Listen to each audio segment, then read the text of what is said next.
ଆମେ ଚାହୁଁଛେ କିଏ କମର ଉଦ୍ଧାର ହବ ମୋ ଲୋକ କାରଣ 27 ତାରିଖ ଯାଇତେ ଯେ ଆଜି ପର୍ଯ୍ୟନ୍ତ ମୁଁ କେହି ବେଟେ ଖବର ପାଉନି ମତେ ଖାଲି ପୁଲିସ କତିକି ଆଇନି କାଲି କହୁଛନ୍ତି ତମେ ଯାଉ ଯିଏ ନେଇଯାଇଛି ତା ଘର ବସିବ ସେ ପୁଲିସ କହୁଛନ୍ତି ପୁଲିସ ଲୋକ ଏତେ କହିଲା ପରେ ଯଦି ନ ବୁଝିବ ମୁଁ ତାଙ୍କରି ଆଗରେ ମିଛ କହି ମୁଁ ସିଏ ବି ଚାଲିଛି ମୋର ବି ତା ପଛେ ପଛେ ଚାଲିଛି ମୋର ଅବଶ୍ୟ ମୋ ସ୍ୱାମୀ ଯାଇଥିଲେ ଘରୁ ବାହାରିକି ଗଲେ ତ ମୁଁ ଜାଣେ ନାହିଁ ଯଦି ଯାଇଛନ୍ତି କାମକୁ ଯିବେ ବୋଲି କହିକି ଗଲେ ସେଇଠୁ ତାର ବାଲେଶ୍ୱର ଷ୍ଟେସନଠୁ କିଏ ନେଇଛି ମୁଁ ବି ଆଜି ପର୍ଯ୍ୟନ୍ତ ଫୋନ ଫାନ କିଛି ରକମ ମୁଁ ପାଉନି କେତେ ଲୋକଙ୍କ କତିକି କରିନି ରାତି 11ଟା 10ଟା ପର୍ଯ୍ୟନ୍ତ ବି କେହି ମୋ କଥା ଶୁଣୁନାହାନ୍ତି ସମସ୍ତେ କହୁଛନ୍ତି ହଁ ବୁଝିବେ କେହି ବୁଝୁନାହାନ୍ତି ମୋର କେହି ନାହାନ୍ତି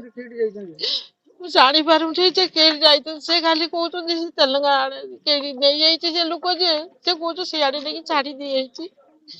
ମୁଁ ଯେତେ ଲୋକଙ୍କୁ ପଚାରୁଛୁ କହୁଛନ୍ତି ସେଇଆଡେ ଛାଡି ଦେଇଥାଏ ମୁଁ କେହି ଭେଟେ ମୁଁ ତାର ଫୋନ ଫାନ କିଛି ପାଉନି ସେ ଗୌରାଙ୍ଗ ପାତ୍ର ବୋଲି କହୁଛନ୍ତି ସେ ବାଲେଶ୍ୱର ଦେଖା ହେଇଛି ସେଇଠୁ ତାକୁ ନେଇଯାଇଛି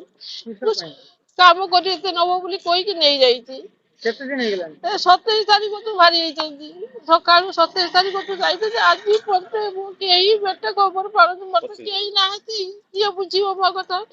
ମୋ ଦେଉରକୁ ଧରିକି ମୁଁ ଆଜି ଏତେ ବାଟ ଆସିନି ଗାଁ ଲୋକ କେହି ବୁଝୁନାହାନ୍ତି ପୁଲିସ କତିକି ଆଇନି କାଲି କହୁଛନ୍ତି ତମେ ଯାଉ ଯିଏ ନେଇଯାଇଛି ତା ଘର ବସିବ ସେ ପୁଲିସ କହୁଛନ୍ତି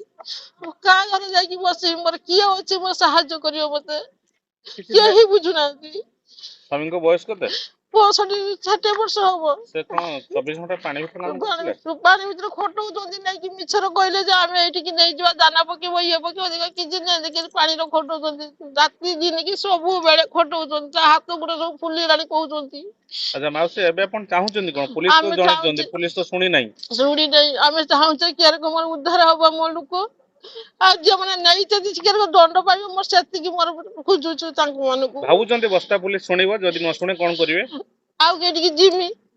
ସବୁ କହୁଛନ୍ତି ଯାଅ ମୁଖ୍ୟମନ୍ତ୍ରୀ କତିକି MLA କତିକି ଆଇସ କତିକି ସବୁ କତିକି ଯାଅ ସମୁଖ କତିକି ଯିମି କିଆର ଯିମି କାହା ସାହାଯ୍ୟରେ ତ ଯିମି କେହି ବୁଝୁନାହାନ୍ତି ମୋ କଥା ସମସ୍ତେ କହୁଛନ୍ତି ହଁ ବୁଝିବା କିନ୍ତୁ କେହି ବୁଝୁନାହାନ୍ତି ସମସ୍ତେ କହୁଛନ୍ତି ହଁ ଯା କାଲିକି ଆମେ ବୁଝିବା ହେଇ ମାସ ହେଇଗଲାଣି ଜଣେଇ ଡେଟ ହେଇଗଲା କାଲି ସେଇ ଯୁଗରୁ ମୋର ବେଶୀ ଚିନ୍ତା ତାର ତ ଯାଉ କେହି ଅଛି ମୋର କେହି ନାହାନ୍ତି ବୁଝିବା ପାଇଁ ମୋ ଘର କେତେ ଥର ଆଇନି 4-5 ଥର ଆଇଲେଣି ଆମେ କେମିତି ଆସୁଛନ୍ତି? ଆକୁ ତାକୁ ନେଇକି ଝୁଣିକି ଆସିବି କାଲି ରାତି 11:30 ବେଳେ ମୁଁ ଗନି ସେଇ ଆମ ଗାଁ ଲୋକଙ୍କୁ ଧରିକି କହିଲେ ସେ MLA ଅଛି ତା ସାହାଯ୍ୟ କରିବ ଇଏ କରିବ ଗନି ତା କତିକି 11:30 ବେଳେ ମୁଁ ଏକଲା ଗେରକୁ ଯିମି ତାକୁ ଧରିକି ମୁଁ ଗନି ଘର ଧରି ମୋର ନାଇଁ ଛୁଆ ଅଛି ନା ମୁଁ କିଏ ଅଛି ମୋର ବୁଝିବ କେହି ବୁଝିବା ପାଇଁ ମୋର ନାହିଁ ମୁଁ ସେଇ ଯୋଉ ଏକଲା ମୁଁ ସବୁ ଆଡକୁ ଧାଇଛି ଆ ଗତିକି ତା ଗତିକି କେହି ମୋ କଥା ବୁଝୁନାହାନ୍ତି ସମସ୍ତେ କହୁଛନ୍ତି ଲୋକ ମୋର କିଏ ବୁଝିବ ମୋ କଥା ମୁଁ ପୁଲିସ ଲୋକ ଏତେ କହିଲା ପରେ ଯଦି ନ ବୁଝିବ ମୁଁ ତାଙ୍କରି ଆଗରେ ମିଛ କହି ମୁଁ ସିଏ ବି ଚାଲିଛି ମୋର ବି ତା ପଛେ ପଛେ ଚାଲିଛି ମୋର ଆଉ ରହିବି କାହା ନାଇକି ରହିବି ମୋ ମାସେ ହେଲା ମୋ ଘର କେହି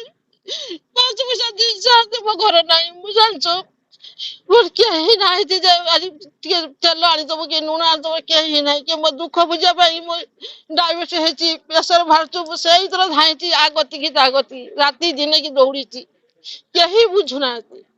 ସମସ୍ତେ କହୁଛନ୍ତି ହଁ ବୁଝିବା ଆଜି ଯାକ କହିଲେ ଆଇସା କହିଲେ ତମେ ଗଲେ ତମେ କହିଥିଲ ନା ଯେ ତମେ ବାହାରକୁ ଗଲେ ଖଟିତେ ସମସ୍ତେ ତ ଖଟିତେ ଯାଉଛନ୍ତି ପେଟ ନେଇକି ହଁ ନା ସେ ଆଇସି କହିଲେ ସାର୍ କହିଲେ